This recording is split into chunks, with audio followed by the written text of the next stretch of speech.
Друзья, всех приветствую! Сегодня лекция на тему «Женская и мужская энергия». Это видео будет состоять из двух частей. Первая – теоретическая часть, вторая – практическая. Порисуем, будет арт-техника. В первой части в теории посмотрим на гармонию мужской и женской энергии, причем посмотрим на баланс этих энергий и к чему приводит дисбаланс. В двух случаях. В первом, когда человек один, и второй случай, когда человек в паре. Также, что немаловажно, поговорим о том, как можно менять динамику и пропорции женской и мужской энергии в паре, когда вы в отношениях. Думаю, особенно интересно это будет женщинам, которые устали от того, что все сама, все на себе, он на диване лежит, ничего не делает. Или обратная сторона медали, когда женщина вся легкая, воздушная, любящая, а мужчина черствый, сухой, зажатый. Это тоже можно корректировать. Не сильно, но можно. Хотя бы немножко можете корректировать за счет себя, своих состояний, своей энергии. В общем, как это сделать в этом видео. Причем, друзья, напомню, это одна из теорий, как выглядит мир, наша реальность, кто мы, из чего мы состоим, какие энергии в нас есть. Теорий много. Если вам откликается, чувствуете, что эта информация – ответ на ваш внутренний вопрос и запрос, тогда это видео для вас. Если вообще никак не откликается, не понимаете, о чем это, не верите и вам это не близко, то закрывайте видео.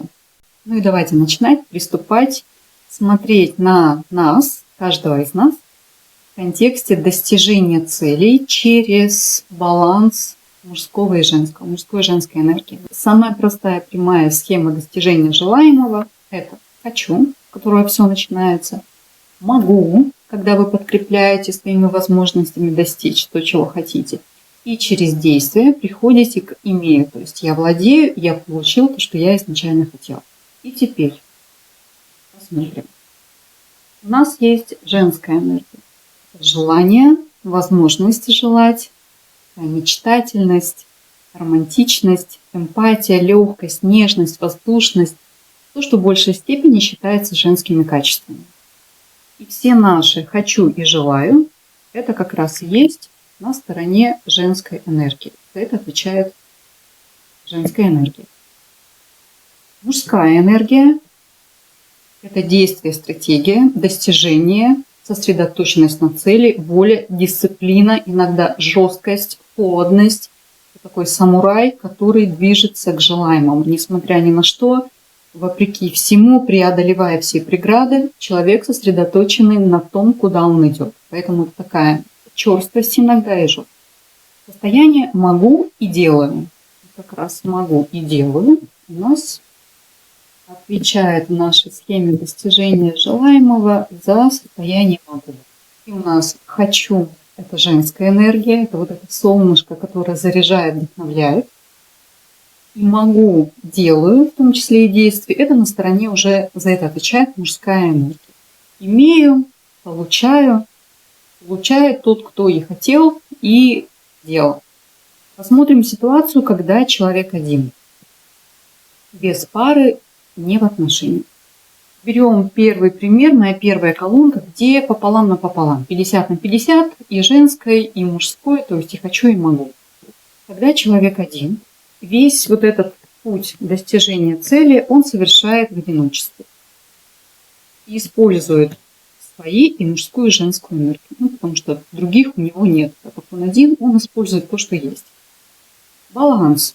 Когда 50% и хочу, 50% могу. То есть все, что я хочу, я это сделать и могу. Я этим и занимаюсь. Я достигаю своих целей, я счастлив. Это у нас состояние самодостаточности. Второй вариант, когда 80%, то есть большая часть, это «хочу», это женская энергия, и всего 20%, например, у меня схема как пример, может быть 10, 5, сколько угодно. Задача здесь показать, что «хочу» намного больше, чем «могу». Это «хочу» дофига, столько всего хочу, а сделать ничего не могу. И тогда кто я? Я человек, который сидит и ожидает, когда кто-то придет, и кто-то, значит, все сделает. Потому что я хотеть-то я хочу, а делать ничего не делаю. И когда человек один, то он как раз впадает в состояние жертвы, в ожидании того, кто придет, все сделает, поможет и в ручки принесет то, что хочется. Позиция ждуна, так скажем. И третья позиция, когда наоборот, 80% могу, делаю, сил дофига, способностей, прям могу горы свернуть, но хочу поменьше, намного меньше, и делать-то я готов и делаю, а хочу маленькое. И в таком случае, конечно же, на вот это большое могу всегда находится кто-то со своим большим хочу. Это человек у нас спасатель, потому что сам не сильно чего-то много хочет, а могу большое, поэтому он начинает свое могу распылять, дарить всем, кто рядом.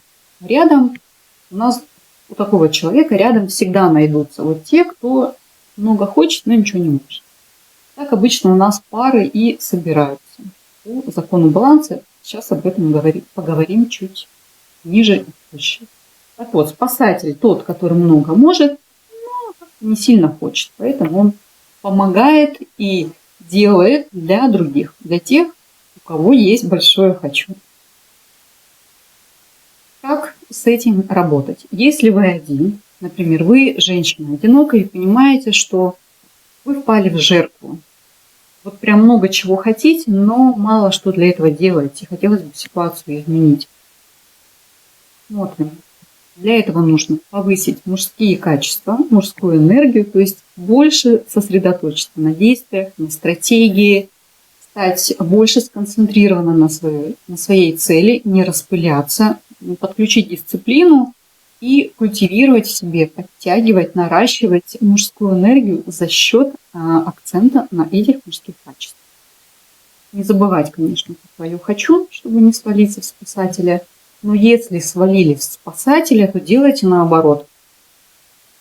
Снижаете мужскую энергию и больше делаете упор на женскую энергию, то есть на легкость, на романтичность, на желание, на смелые, открытые, больше себе позволять, больше играть, вот больше вот этой легкости, игривости, женственности именно в плане желаний всех ваших телах, больше уделять времени этому, и тогда будет больше женский поток женской энергии и автоматически в балансе, потому что, смотрите, у нас тут всего 100%, да, и в балансе, если у вас 80% станет женственности, то автоматически только 20% останется на мужскую энергию «могу и делаю». Поэтому здесь вы можете сами играться, если чувствуете, что что-то слишком прям стали самураем, который идет к цели, кому же ничего не хочется, остановились, смотрели, так, что нужно сделать, пошли в женскую энергию, подтянули, пошли в баланс. Потому что идеальное состояние вот самодостаточности – это, конечно, когда 50 на 50. Ни от кого не зависите, никого не спасаете, сами вырабатываете свои «хочу», сами реализовываете, исполняете, совершенно счастливый человек. Ну, это такой идеальный идеал, к которому надо бы стремиться. Мало кто достигает, но идея хороша. И переходим к варианту, да, человек в отношениях, когда он в паре. Когда человек в паре начинает включаться закон системы. Любая система, даже состоящая хотя бы из двух людей, стремится к равновесию. И поэтому, если у кого-то в паре слишком много мужской энергии, у второго ее будет мало для баланса. Закон. И все «хочу» и «могу» в паре распределяются между этими участниками, между двумя. То есть, когда вы один, вы сам или сама на себя берете и «могу» и «хочу», а в паре тут уже свои нюансы, у кого чего больше, мужской или женской энергии.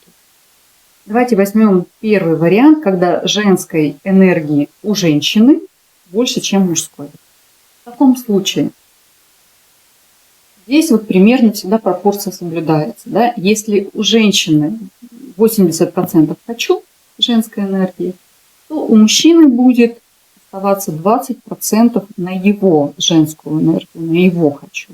И тогда на мужскую энергию обратный расход. У женщины остается 20%, а мужчина на себя берет 8%. У нас вариант желаемый, мечта, наверное, практически каждая женщина, чтобы я такая вся хочу, а он берет и делает.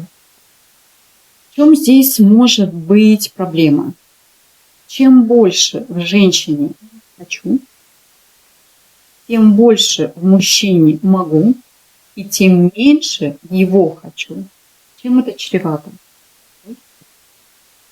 А чревато это тем, что если в мужчине доминирует слишком, чуть ли не на 100% могу, делаю, то очень мало в нем останется места для нежности, романтичности, душевной теплоты, доброты, внимательности. А женщине же как обычно хочется, чтобы он был и добытчик, и внимательный, заботливый. То есть как бы лев в социуме, а дома такой котенок миленький. Но, к сожалению, так не бывает, потому что если в мужчине очень сильная и доминирующая мужская энергия «могу, делаю», опять же, по закону равновесия, на женские качества, которые у мужчин тоже есть и должны быть, остается совсем чуть-чуть. И что выходит? Чаще всего,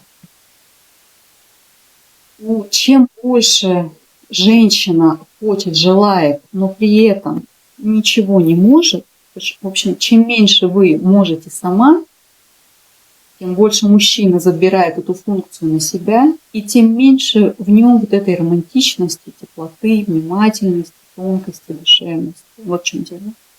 Поэтому очень часто у женщин, которые живут с мужчинами сильными достигаторами, проблема в том, что мужчина невнимательный. Что с этим делать? В этом случае задача женщины – подтянуть свое «могу». Например, вот этой романтичности, легкости сделать чуть поменьше. Пусть это будет 70. А «могу» увеличить на 30. Тогда у вашего мужчины его «хочу» станет на 30%. То есть здесь автоматически срабатывает закон системы, и у мужчины нет варианта, как не стать таким.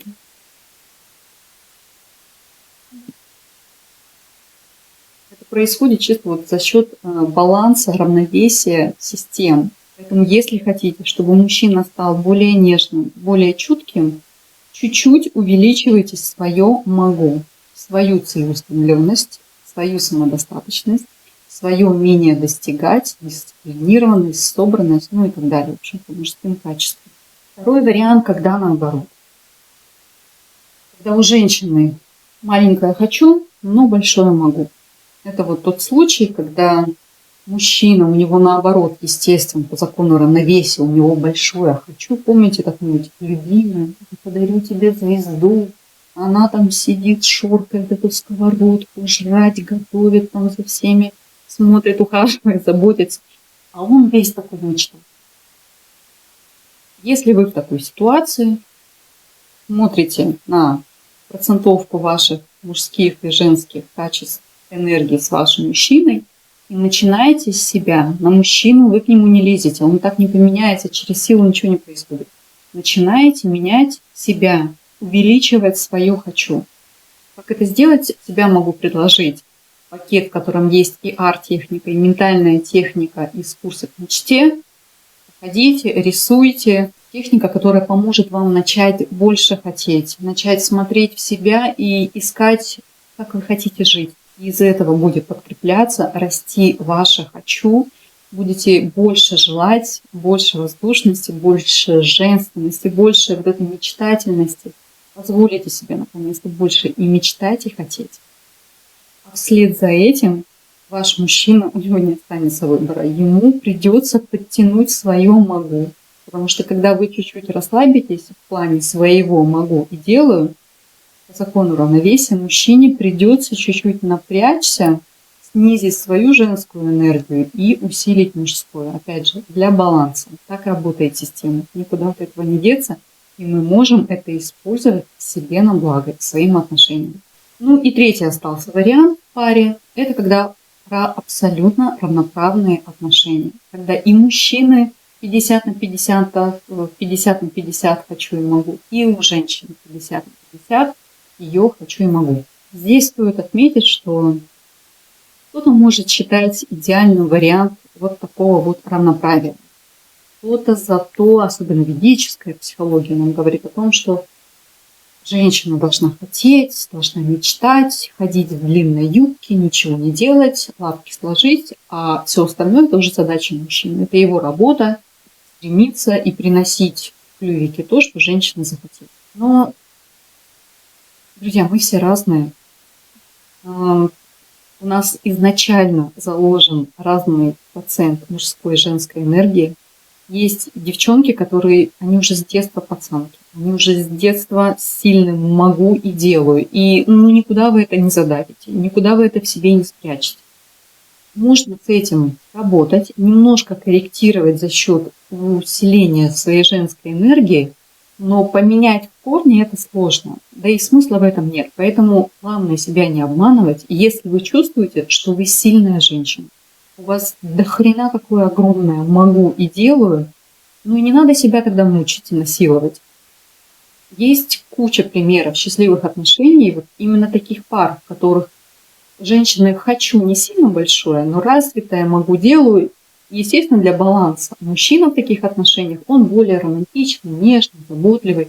Вот у него сильное хочу, и этим своим хочу он свою женщину вдохновляет, мотивирует. Для кого-то это кажется дикостью. Но, друзья, это нормально. Повторюсь, мы разные, и такие отношения тоже есть и должны быть. Потому что мы живем с вами в мире разнообразия. Поэтому не смотрите на других, делайте как гармонично и хорошо, комфортно вам. Потому что никто не знает, как правильно. И единственно верного ответа нет. Конечно, есть теория о том, как выглядит балансный баланс, это вот когда все в равновесии. Но, опять же, себя не стоит обманывать, насиловать, переделывать. И есть такие есть. Живем, радуемся жизни и расцветаем, достигаем своих желаний, реализуем свои мечты, достигаем целей с тем, какие мы сейчас. И теперь переходим к арт-технике. Кто рисует нейрографику, как всегда, может превратить в нейрорисунок. Я рисую арт-техники, которые доступны всем. Поэтому кто хочет все это выразить на бумаге, побольше посмаковать, будем с вами рисовать, брать какую-то одну очень ценную, манкую, кайфовую для вас мечту и рисовать ее через контекст мужской и женской энергии.